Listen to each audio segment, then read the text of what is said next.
Hello and welcome back. This video is going to be speculation on the new RX VEGA coming out later on this month, and a little bit on the benchmarks that have been popping up around the internet. The 3D Mark 11 benchmarks that have been popping up are not really indicative of anything more than the current state of VEGA FE. The reason why I know this and the reason why I can say this is I went ahead and I benchmarked the VEGA FE that I have borrowed to see where the scores lie in comparison to the runs that were put on the 3D Mark 11 website.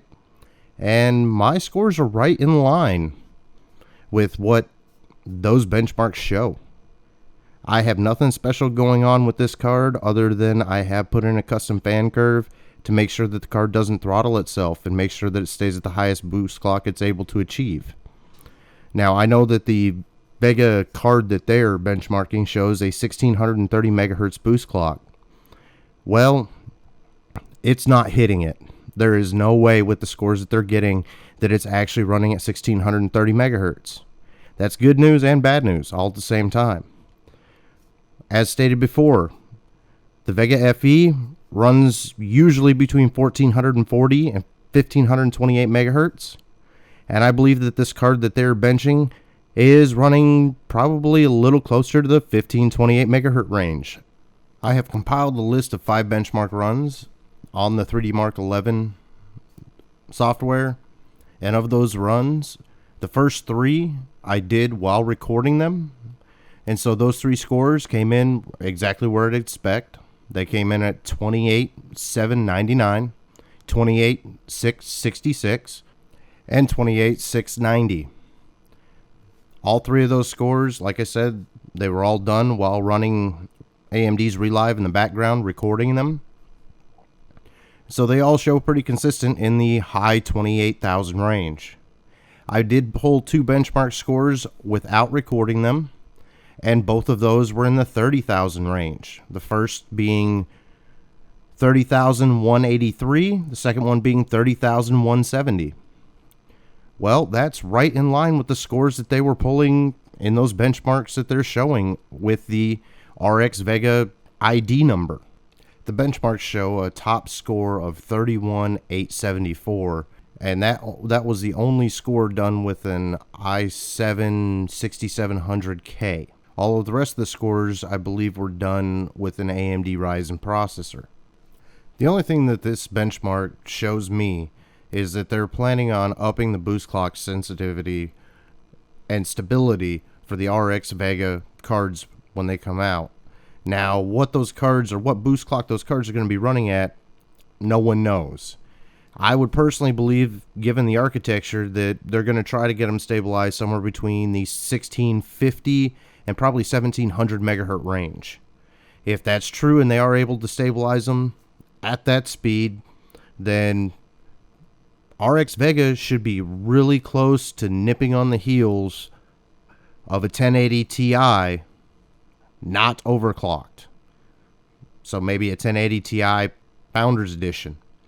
Once again, there is no way in my mind that it's going to beat a 1080 Ti, but it should get close to a base 1080 Ti in performance. The other conclusion I can make from this information is that they have been steadily trying to get these drivers working better. As I stated, I would believe that it's actually running closer to the 1528 megahertz boost stepping. And as anybody who knows anything about graphics cards and the frequencies that they run at, there's no such thing as a 100% this is the speed it runs at. Not anymore. Not since the idea of boost clocks came about. You have a guaranteed base clock speed, and anything above that base clock speed is just extra. It will not guarantee that it's going to hit the boost clock in all aspects or all types of programs or all benchmarks or anything like that. Now, we've been lucky here recently with most of the cards coming onto the market that when they give it a boost clock, it does stay at that boost clock 98 to 99% of the time, or possibly go a little bit higher on some of the cards that overclock better. But that's never been a guarantee. Even I am guilty of believing that a card should reach its top boost clock and stay there 99 to 100% of the time under most workloads. But that is an unrealistic expectation. Realistically, anything above about 80% of the time would be good for a boost clock or a high-end boost clock. And that is something that we're probably going to have to get back to realizing. I understand that the idea of a boost clock is more of a marketing ploy than anything else.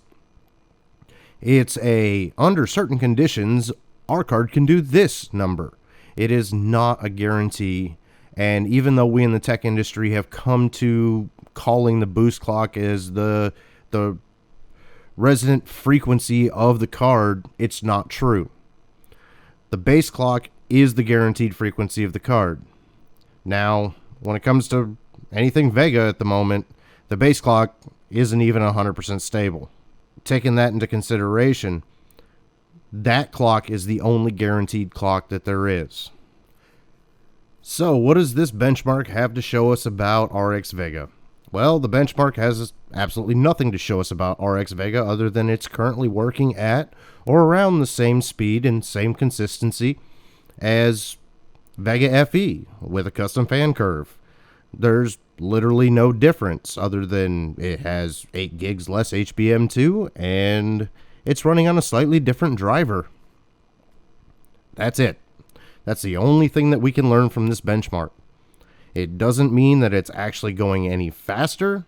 It doesn't mean that it's actually doing anything better. It doesn't mean it's actually being any quicker than the current Vega FE.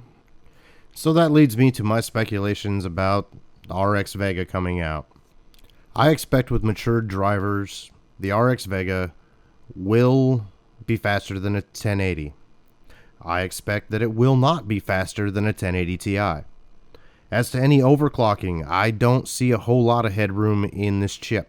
I just don't. This architecture looks like it's going to be pushed pretty much to its limit. Now that being said, there might be another 100 megahertz or so available for overclocking, but then again, with overclocking, you're just looking at the silicon lottery. There's no guarantee from one card to the next that you'll be able to achieve the same overclocks. As to pricing of RX VEGA, that is a very difficult one to even think about.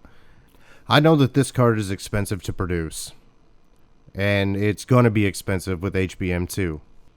I was one of the people who was really hoping the AMD would pull a rabbit out of their hat when it came to the Vega cards, and I know that I am a little disappointed in Vega's abilities, in its current state, in the lack of driver support, and the overall lack of operating capabilities, all of which I believe AMD should have fixed well before they let the card out, the current card, the FE card. I do see that they are going to have to work very hard to make sure that the drivers are not a failure for RX VEGA when it comes out. And I think that's the one thing that has them going is they know that they will not be able to withstand another failure launch like they had with Vega FE within the tech community. And I do consider Vega FE to be a failure launch just because the product was not ready to be on the market. I think it's a good architecture, and I think with some improvements, it'll be a great architecture. I also think that it does need a die shrink or a process change or something in order to get it running the way it was intended to run. But none of that matters until the driver issues are fixed, and hopefully we will see them fixed before the release or at the release of RX VEGA. This also leaves me with AMD's fine wine analogy that has been able to be used with most of the products they've released in the last few years, and a little bit longer than that. AMD does produce a lot of really, really good hardware, and their hardware is kind of like a fine wine. They have driver issues right off the bat with almost all of them, and they have software issues right off the bat with almost all of them. So, over months and even years, you'll see with any AMD graphics card and several other pieces of equipment that, hey, they work better. Year after year after year, they get better. than what they were when they initially were put out. I don't like seeing this happen with a lot of hardware, and AMD kind of needs to stop doing it to a point. I'm not saying they don't need to keep optimizing things. I'm saying they need to have a better optimization from the start within their drivers and within the software. This leads me back to the point of this video, speculation on RX VEGA. We don't have enough information to actually speculate on RX VEGA. We're missing some key factors. We're missing some key information to be able to determine what the performance is going to be. And at this point, the only thing the benchmarks are telling us is, hey, it's on par with Vega FE. It's not telling us anything else, other than it has 8 gigs less RAM. I would not hesitate to say that RX VEGA is going to outperform in the gaming space Vega FE. By how much? Have no idea. Not going to be able to have an idea until we get an idea what the base clock and boost clocks are actually going to be. And I don't think we're going to hear any of that information until almost launch day. That's when we can start actually speculating about Vega. Well, if you like this video, go ahead and hit that thumbs up and subscribe. If you have any ideas for videos that you would like to see or get my opinion on, go ahead and leave them in the comments below. I'll be more than happy to see what I can do.